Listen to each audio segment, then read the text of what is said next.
حضرت سعد بن معاذ کو جب یہ بات بری گزری اور انہوں نے اس کے اوپر پروٹیسٹ کیا، احتجاج کیا، اللہ تعالیٰ نے وحی نازل کر دی۔ کیا کر دی؟ اللہ تعالیٰ نے وحی نازل کر کے فرمایا کہ یا ایھا الذین آمنو، اے ایمان والو، لا تقولوا راعینا، اے ایمان والو بے شک تمہارے نزدیک راعینا کا معنی ہے رعایت فرمائیے، لیکن کفار اس لفظ سے غلط معنی نکالتے ہیں، لہذا خدا کی طرف سے، اب یہ اللہ کی طرف سے وحی کے ذریعے پابندی لگا دی گئی، اب آپ میرے مصطفیٰ کی بارگاہ میں جب جائیں گے تو راعینا نہیں کہیں گے، بلکہ کیا کہیں گے؟ انظرنا یا رسول اللہ، اے اللہ کے حبیب ہم پر نظر کرم فرمائیے۔ کیا فرمائیے؟ یعنی ایسا لفظ جس کا بظاہر معنی صحیح بھی ہو، لیکن اس میں سے کوئی ایسا معنی نکلتا ہو جس میں شائبہ ہو توہین کا ذرا سا بھی، تو اللہ تعالیٰ کو یہ گوارا نہیں ہے۔ اس لیے اللہ کے حبیب علیہ السلام کی عظمت کو اللہ رب العالمین نے بیان کرتے ہوئے فرمایا کہ کفار میرے نبی کو جو رائنا کہہ کے اس کا غلط معنی لیتے ہیں، لہذا اب کسی مومن، کسی اہل ایمان، نبی پاک کے کسی صحابی اور قیامت تک آنے والے کسی مومن کی زبان پر اب سرکار دو عالم صلی اللہ علیہ وسلم کی ذات کے لیے رائنا کا لفظ استعمال نہ کرو، بلکہ جب بھی کہو انظرنا یا رسول اللہ۔ اسی لیے جو ہے وہ اہل محبت نے جو ہے وہ نبی علیہ السلام کی بارگاہ میں جو ہے وہ اس طرح نذرانہ پیش کیا کہ یا رسول اللہ انظر حالنا، یا رسول اللہ انظر حالنا، یا حبیب اللہ اسمع قالنا، اننا فی بحر ہم مغرق حز یدی ساحل لنا اشقالنا، یا رسول اللہ انظر حالنا، اے اللہ کے حبیب ہمارے حال پر نظر کرم فرمائیے۔ تو یہاں پر بارگاہ مصطفیٰ کے آداب قیامت تک کے لیے اللہ نے مقرر کر دیے ہیں۔ اس آیت کا معنی کیا ہے کہ کوئی ایسا لفظ جو معنوی اعتبار سے جس کے اندر کوئی کم تری کا معنی نکلتا ہو، اس کو اللہ کے نبی کی طرف اور اللہ کے تمام انبیاء کی طرف اس کو منسوب کرنا یہ جائز نہیں ہے۔ اس لیے یہ جو تحفظ ناموس رسالت ہے، نبی پاک کی بارگاہ کے جو آداب ہیں، آپ نے دیکھیں کہ دنیا میں کوئی بھی شخص جو نبی پاک کی شان میں گستاخی کرنے کی کوشش کرے تو کائنات عالم کا مسلمان جو ہے وہ تڑپنا شروع ہو جاتا ہے۔ اس کی وجہ کیا ہے؟ یہ اصول، یہ اسلوب، یہ سنت الہیہ ہے۔ میرے رب نے یہ اصول مقرر کر دیا کہ میرے نبی کا نام ان آداب کے ساتھ لو کہ اس کے معنی کی جتنی عظمتیں ہیں، جس طرف سے بھی اس کو معنی نکالو اور اس کے اندر ادب کا معنی نکلتا ہو، ذرا سا بھی نبی کی بارگاہ کے اندر بے ادبی کا معنی کسی لفظ کا نکلتا ہو، وہ نبی کی طرف منسوب کرنا، نبی کی طرف بلانا یہ ناجائز ہے، حرام ہے۔ اور بعض علماء کے نزدیک یہ جو اگر بندہ جان کر اس طرح کر رہا ہے تو وہ اپنے ایمان سے خارج ہو جائے گا۔ یہ اتنی بڑی نازک بارگاہ ہے، اس لیے جو لوگ جو نبی پاک صلی اللہ علیہ وسلم کا نام بڑی بے ادبی سے نعوذ باللہ لیتے ہیں کہ بھائی وہ ہم جیسے تھے، نعوذ باللہ وہ کھاتے تھے اور ہم بھی کھاتے ہیں، وہ پیتے تھے اور ہم بھی پیتے ہیں، اور اس حد تک کوئی بدقسمت لوگ جسارت کر جاتے ہیں کہ بھائی حضور میں اور بڑے بھائی میں کوئی فرق نہیں ہے۔ اس طرح کی باقاعدہ یہ باتیں امت کے اندر پھیلائی گئی ہیں، اور طرح طرح کی آج کل سوشل میڈیا کے ذریعے، الیکٹرانک میڈیا کے ذریعے، پرنٹ میڈیا کے ذریعے محاذ کھلے ہوئے ہیں، اور مختلف قسم کے گستاخ اپنا سر نکال کر اللہ کے حبیب اور پاکان امت کے بارے میں جو گستاخانہ الفاظ کہتے ہیں۔ قرآن نے تو ایسا لفظ بھی استعمال کرنے سے منع کر دیا کہ جس کا بظاہر معنی صحیح ہو اور اس کا کوئی ایک معنی ایسا نکلتا ہو کہ جو ہے وہ کمتر ہو، تو وہ نبی کے لیے استعمال نہیں کیا جاتا۔ یہ بارگاہ نبوی کا پہلا ادب قرآن میں اللہ نے ہمیں کہاں بتایا ہے؟ سورہ البقرہ کی آیت نمبر 104 کے اندر۔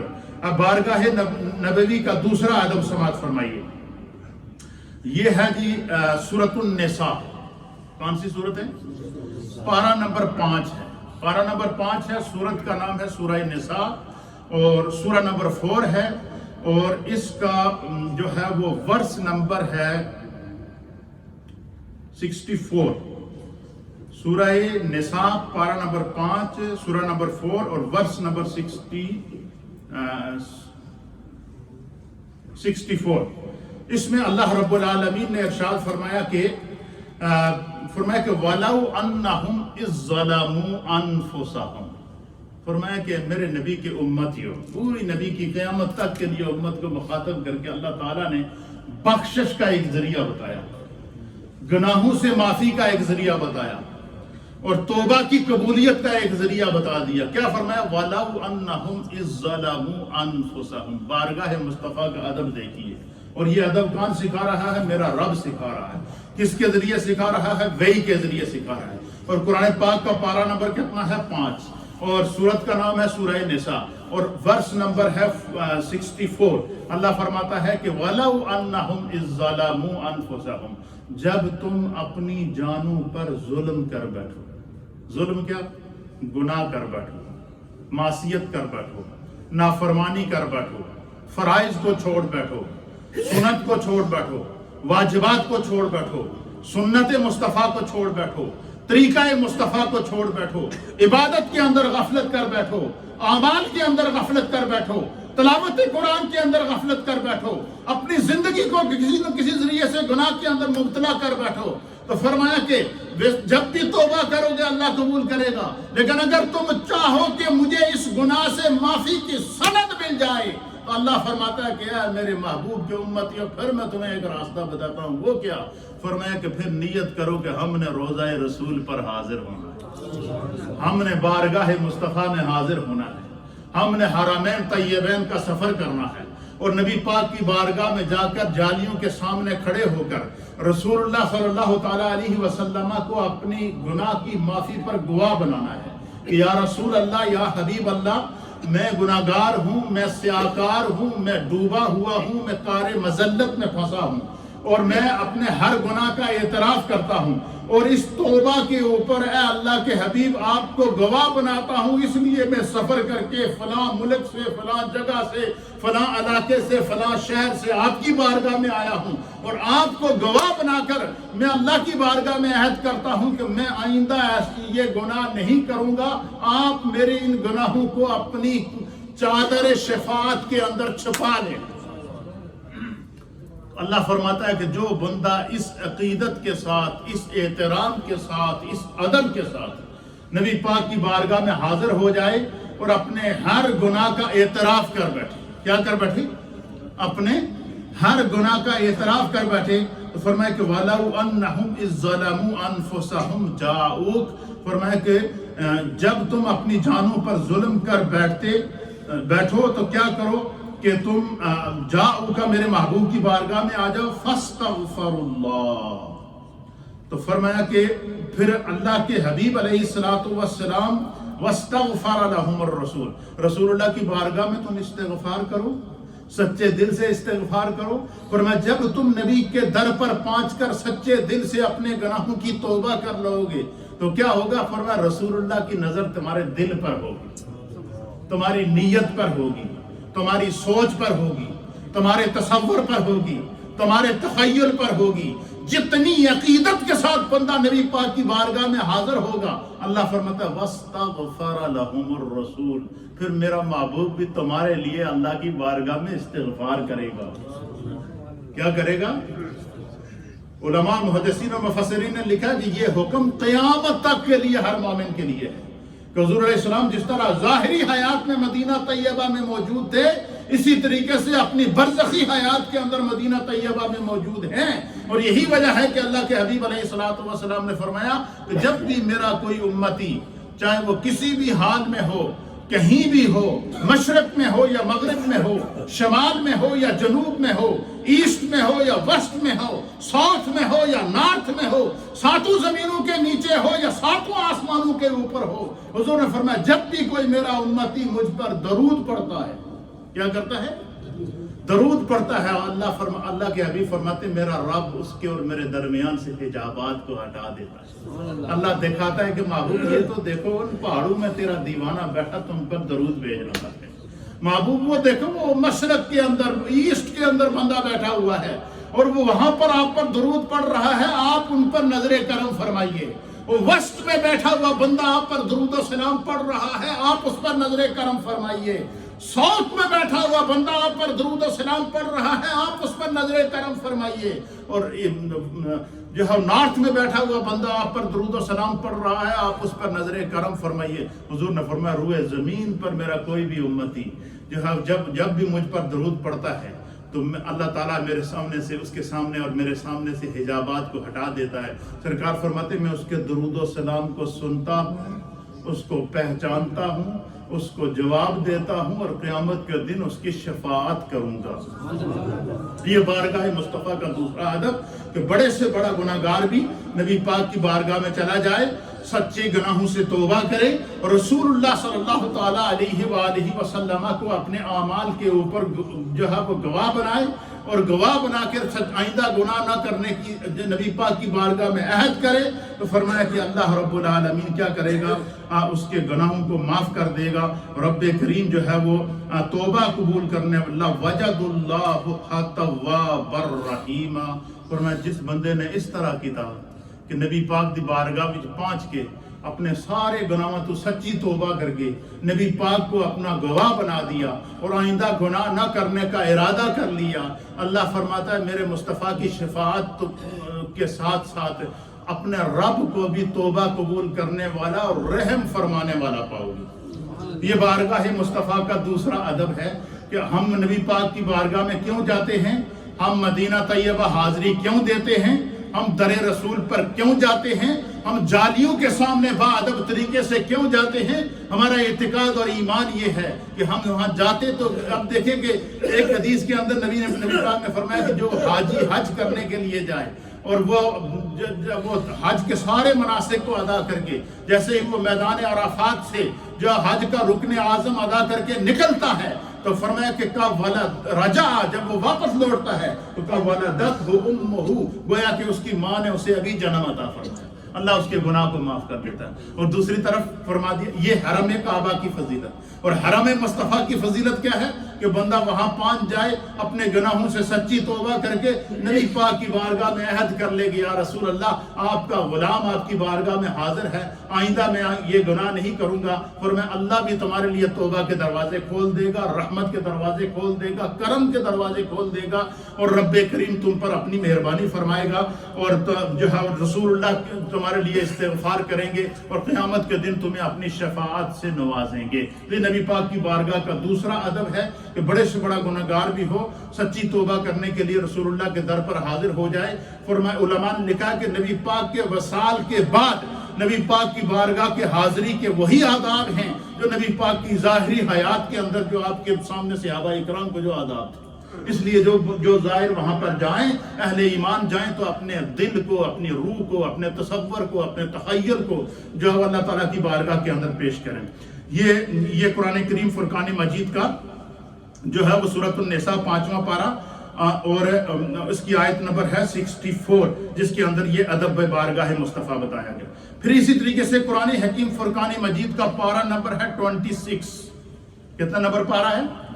اب آپ اندازہ لگائیں، یہ ابھی میں احادیث کی طرف نہیں آیا، میں فقہا کے اقوال کی طرف نہیں آیا، ابھی میں صرف آپ کے سامنے قرآن کی وہ آیات پیش کر رہا ہوں جو اللہ سکھا رہا ہے کہ میرے مصطفیٰ کی بارگاہ میں اس طرح ادب سے حاضری دو، میرے مصطفیٰ سے محبت کرو تو اس طرح کرو کہ روح بھی تمہاری محبت کرے، میرے مصطفیٰ سے محبت کرو تو اس طرح کرو کہ تمہارا تصور بھی مصطفیٰ سے محبت کرے، میرے مصطفیٰ سے محبت کرو تو اس جذبے کے ساتھ کرو کہ تمہارا تخیل اور تمہارا تصور بھی مصطفیٰ کریم سے محبت کرے، اپنی روح کو مصطفیٰ کی محبت کا قبلہ بنا دو۔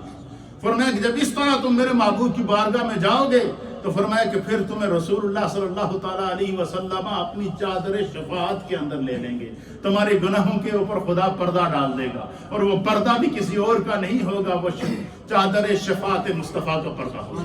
پھر تیسرا مقام ہے پارہ نمبر 26 ہے، سورت کا نام ہے سورہ الحجرات، اور یہ سورہ نمبر ہے 49۔ پارہ نمبر 26 ہے، سورت کا نام ہے سورہ الحجرات، سورہ نمبر ہے 49، اور اس کی آیت نمبر ہے 2۔ کتنا نمبر آیت ہے؟ 2 نمبر آیت ہے۔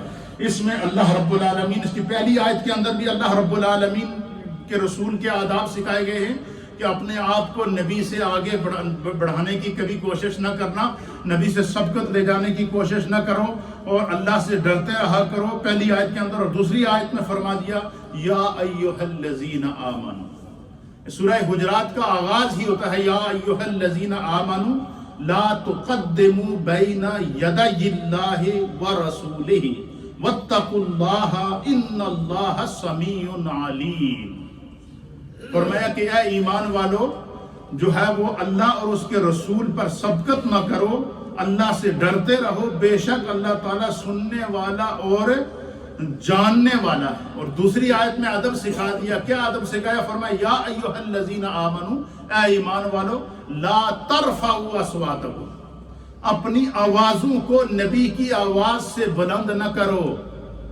جن لوگوں نے نبی پاک کی بارگاہ میں جا کر نعرے لگائے اور اپنے سیاسی مقاصد کو استعمال کیا، پھر اسی طریقے سے کوئی بڑے دیوانے چلے جاتے ہیں اور کہتے ہیں جی کہ ہم نبی پاک کے بہت بڑے عاشق ہیں، اور وہاں جا کے بلند آواز سے درود و سلام اور صلاۃ و سلام اور اس طرح کی نعتیں پڑھتے ہیں، یہ بھی ادب کے خلاف ہے۔ یہ بات بھی یاد رکھے گا کہ جس طرح نبی پاک کی بارگاہ کا ظاہری ادب ہے، اس طرح نبی پاک صلی اللہ علیہ وسلم کی بعد الوصال بھی وہی آداب ہے۔ تو اللہ تعالیٰ یہاں کیا فرماتا ہے کہ یا ایھا الذین آمنو، اے ایمان والو، لا ترفعوا اصواتکم، اپنی آوازوں کو نبی کی آواز سے بلند نہ کرنا۔ کیا مطلب کہ بارگاہ مصطفیٰ میں جب جاؤ تو دل کی زبان سے مصطفیٰ سے کلام کرو، روح کی زبان سے مصطفیٰ سے کلام کرو، تصور کی زبان سے مصطفیٰ سے کلام کرو، تخیل کی زبان میں مصطفیٰ کریم سے کلام کرو، اور نبی علیہ الصلوۃ والسلام کی بارگاہ کے اندر حاضر ہو جاؤ۔ فرمایا کہ نبی کی بارگاہ میں اپنی آوازوں کو اونچا نہ کرو، فوق صوت ولا تجہروا لہ بالقول، ان کے سامنے بلند آواز سے نہ بولو جس طرح کہ تم ایک دوسرے کے ساتھ گفتگو کرتے ہو، جس طرح آپس میں گفتگو کرتے ہو، جس طرح تم آپس میں ایک دوسرے سے مخاطب ہوتے ہو، نبی کی بارگاہ میں اس طرح نہ ایک دوسرے سے گفتگو کرنا۔ کیوں؟ اگر ایسا کرو گے تو کیا ہوگا؟ ان تحبط اعمالکم وانتم لا تشعرون، فرمایا تواڈے ساریاں نمازاں ضائع، حج ضائع، سجدے ضائع، زکاتیں ضائع، صدقات ضائع، نیکیاں ضائع ہو جائیں گی آپ کی ساری۔ کیوں؟ کہ تم نے نبی پاک کی بارگاہ کا ادب نہ کیا۔ تو اللہ کے حبیب علیہ الصلوۃ والسلام نے، اللہ تعالیٰ نے اس آیت کے اندر نبی پاک صلی اللہ علیہ وسلم کی بارگاہ کے آداب سکھائے ہیں۔ اس لیے جو ظاہر مدینہ طیبہ میں حاضر ہوتے ہیں یا جو حجاج حج کر کے وہاں جاتے ہیں، ان کو بھی چاہیے کہ وہ جس طرح حرمین طیبین میں مناسک کے حج کے دوران پابندیاں ہیں، کیا پابندیاں ہیں؟ اگر یہ کیا تو آپ کو دم ہوگا، یہ کیا تو آپ کو دم ہوگا، یہ کیا تو آپ کو جو ہے وہ قربانی دینی پڑے گی، اگر آپ نے ایک جون تک کو مارنے کی وہاں حج کے دوران احرام کے دوران اس کو مارنے کی اجازت نہیں، اپنا بال اپنے جسم کے ساتھ توڑیں گے تو آپ کو دم دینا پڑے گا۔ یہ وہ آداب ہیں جو حرم کے دوران، احرام کے دوران ایک حاجی کو ادا کرنی پڑتے ہیں۔ اسی طریقے سے نبی پاک کی بارگاہ میں جاؤ تو وہاں تو صرف احرام کے دوران جو ہے وہ ظاہری عمل کرنے سے تمہیں روک دیا گیا ہے، اور نبی پاک کی بارگاہ کے ادب کا یہ عالم ہے۔ فرمایا وہاں سانس بھی بے ادبی سے نہ ہو، وہاں تصور بھی بے ادبی کا نہیں کر سکتے، وہاں تخیل بھی بے ادبی کا نہیں کر سکتے۔ اللہ رب العالمین ہمیں نبی علیہ الصلوۃ والسلام کی بارگاہ کے آداب کو سمجھنے کی توفیق عطا فرمائے۔ یہ تو میں نے آپ کے سامنے صرف قرآن کی 3 آیات پیش کی ہیں، اس کے لیے میں نے 8 احادیث تیار کی ہیں، لیکن چونکہ آج وقت اتنا نہیں ہے، ایک حدیث کو حصول برکت کے لیے بیان کر دیتا ہوں۔ اللہ کے حبیب علیہ الصلوۃ والسلام نے جہاں بھی قدم رکھا ہے، سرکار کے قدموں کی برکت جو مدینہ طیبہ کی زمین کو ملی ہے، کیونکہ آج بات مدینہ کی ہو رہی ہے، صاحب مدینہ کی ہو رہی ہے، تو اللہ کے حبیب علیہ الصلوۃ والسلام کی بارگاہ سے جو ہے وہ جو مدینہ طیبہ کو جو ہے وہ عزت اور تکریم ملی ہے، وہ کیا ہے؟ اب دیکھیں، اللہ کے عن جابر بن عبداللہ رضی اللہ تعالیٰ عنہ، حضرت جابر بن عبداللہ، مسلم شریف کی حدیث ہے، امام احمد بن حنبل نے اس کو نقل فرمایا ہے، اور حضرت جابر بن عبداللہ رضی اللہ تعالیٰ عنہ بیان کر رہے ہیں۔ آپ کیا بیان فرماتے ہیں؟ آپ فرماتے ہیں کہ قال النبی صلی اللہ تعالیٰ علیہ وآلہ وسلم۔ اب میرے مصطفیٰ کے اختیار دیکھیے، جس محبوب کی بارگاہ میں اللہ فرماتا ہے آواز بلند نہ کرنا، جس محبوب کی بارگاہ میں اللہ اونچی آواز سے سانس لینے سے بھی جو ہے وہ بے ادبی سمجھی جاتی ہے، جس محبوب کی بارگاہ کے اندر گناہوں کی معافی کی سند مل جاتی ہے، جس محبوب کی بارگاہ کے اندر ہر طرح کے ادب اور تکریم اور تعظیم کا حکم میرا رب ارشاد فرما رہا ہے۔ اب اللہ کے حبیب علیہ الصلوۃ والسلام کو اللہ نے کیا اختیار دیا؟ فرمائیے، سنیے، اللہ کے حبیب وعن جابر، حضرت جابر بیان کرتے ہیں، قال النبی صلی اللہ تعالیٰ علیہ وآلہ وسلم، اللہ کے حبیب علیہ الصلوۃ والسلام نے فرمایا کہ ان ابراہیم حرم مکہ۔ نبی علیہ الصلوۃ والسلام نے صحابہ کو مخاطب کر کے فرمایا کہ اے میری ہدایت کے ستاروں سنو، آج میں تمہیں بتاتا ہوں کہ میرے رب نے مجھے کیا اختیار دیا ہے۔ حضور نے فرمایا کہ اِنَّا إِبْرَاهِيمَ حَرَّمَ مَكَّةَ، فرمایا بے شک حضرت سیدنا ابراہیم علیہ السلام نے مکہ کو حرم قرار دیا. کیا فرمایا؟ بے شک ابراہیم علیہ السلام نے مکہ کو حرم قرار دیا ہے. وَإِنِّي حَرَّمْتُ الْمَدِينَةَ مَا بَيْنَ لَبَيْتَهَا وَلَا يُقْطَعُ إِدَاهُهَا وَلَا يُصَادُ صَيْدُهَا. اللہ کے حبیب علیہ السلام نے فرمایا کہ بے شک ابراہیم علیہ السلام نے مکہ کو حرم قرار دیا ہے. اور اے میری ہدایت کے ستاروں سنو، میں مصطفیٰ آج مدینے کو ان دو پہاڑوں کے درمیان، اس یہاں سے لے کر اس جگہ تک جس طرح ابراہیم علیہ السلام نے مکہ کو حرم قرار دیا، میں مصطفیٰ آج مدینے کو بھی حرم قرار دے رہا ہوں. اسی لیے مدینہ طیبہ اور مکہ مکرمہ کو حرمین طیبین، حرمین یہ تسنیہ کا صیغہ ہے، اس کا معنی ہے دو حرم. دو حرم کیا؟ ایک حرم نبی ہے اور ایک حرم کعبہ ہے. تو اللہ کے حبیب علیہ السلام نے فرمایا کہ جب ابراہیم علیہ السلام نے خانہ کعبہ کی تعمیر کی نا، تو آپ نے جب حجر اسود اس کے اندر نصب کیا دیوار کے اندر، تو خانہ کعبہ کے چاروں طرف اس حجر اسود کا نور اور روشنی پھیلی. اور جب روشنی پھیلی جو میلوں تک پھیل گئی، تو حضرت ابراہیم علیہ السلام نے دعا کی کہ یا اللہ یہ جو روشنی چاروں طرف پھیلی ہوئی ہے، اس سارے ایریے کو اللہ حرم قرار دے. خدا نے اس کو حرم قرار دے دیا. اسی طریقے سے میرے مصطفیٰ نے فرمایا کہ ابراہیم علیہ السلام نے جس طرح مکہ کو حرم قرار دیا تھا، میں مصطفیٰ مدینے کو حرم قرار دے رہا ہوں. اس لیے بارگاہ مصطفی کے آداب اللہ بتا رہا ہے کہ لا ترفعوا اصواتکم، وہاں پر آواز کو بلند نہ کر رہا. فرمایا کہ وَلَوْ أَنَّهُمْ إِذْ ظَلَمُوا أَنفُسَهُمْ جَاءُوا، جب تم اپنی جانوں پر ظلم کر بیٹھو تو میرے محبوب کی بارگاہ میں چلے جاؤ، سچی توبہ کرو، مصطفیٰ کو گواہ بناؤ، تمہارا کام ہو گیا. پھر فرمایا کہ نبی کی آواز سے اپنی آواز کو بلند نہ کرو. تو بارگاہ مصطفیٰ کے آداب سکھا دیے. کیوں؟ آداب اللہ نے سکھائے ہیں قرآن پاک کی مختلف آیات کے اندر جو میں نے آپ کے سامنے بیان کی ہیں. اور کیوں سکھائے ہیں؟ مصطفیٰ نے اپنی زبان سے کہہ دیا ہے کہ میں مدینے کو حرم قرار دے رہا ہوں. آخری بات ایمان والی بات ہے. دوسری بات، حضور علیہ السلام نے صرف مدینے کو حرم ہی قرار نہیں دیا، بلکہ میرے مصطفیٰ نے فرمایا کہ ما بین بیتی و ممبری روزۃ من ریاض الجنہ. حضور نے فرمایا میرے گھر سے لے کر میرے ممبر تک مسجد نبوی کا یہ جو ٹکڑا ہے، جو دن رات میں کئی مرتبہ میرے قدموں کے بوسے لیتا ہے، سرکار دو عالم صلی اللہ علیہ وسلم نے فرمایا کہ ما بین بیتی و ممبری روزۃ من ریاض الجنہ، یہ زمین کا ٹکڑا جنت کے ٹکڑوں میں سے، جنت کے باغات میں سے ایک باغ. اب علماء نے فرمایا کہ ہمارا اس پر ایمان ہے. علامہ ابن حجر عسقلانی رحمۃ اللہ علیہ فرماتے ہیں کہ ہمارا اس پر ایمان ہے کہ جس نے دنیا میں جنت میں نماز ادا کرنی ہے، وہ وہاں نماز ادا کر لے جہاں میرے مصطفیٰ کے قدم لگے. اب مجھے بتائیں، جس زمین کے جس ٹکڑے پر مصطفیٰ کے قدم لگ جائیں وہ جنت ہے. علماء نے اس پر بحث کیا کہ اس کے جنت ہونے میں تو کوئی شک ہی نہیں ہے.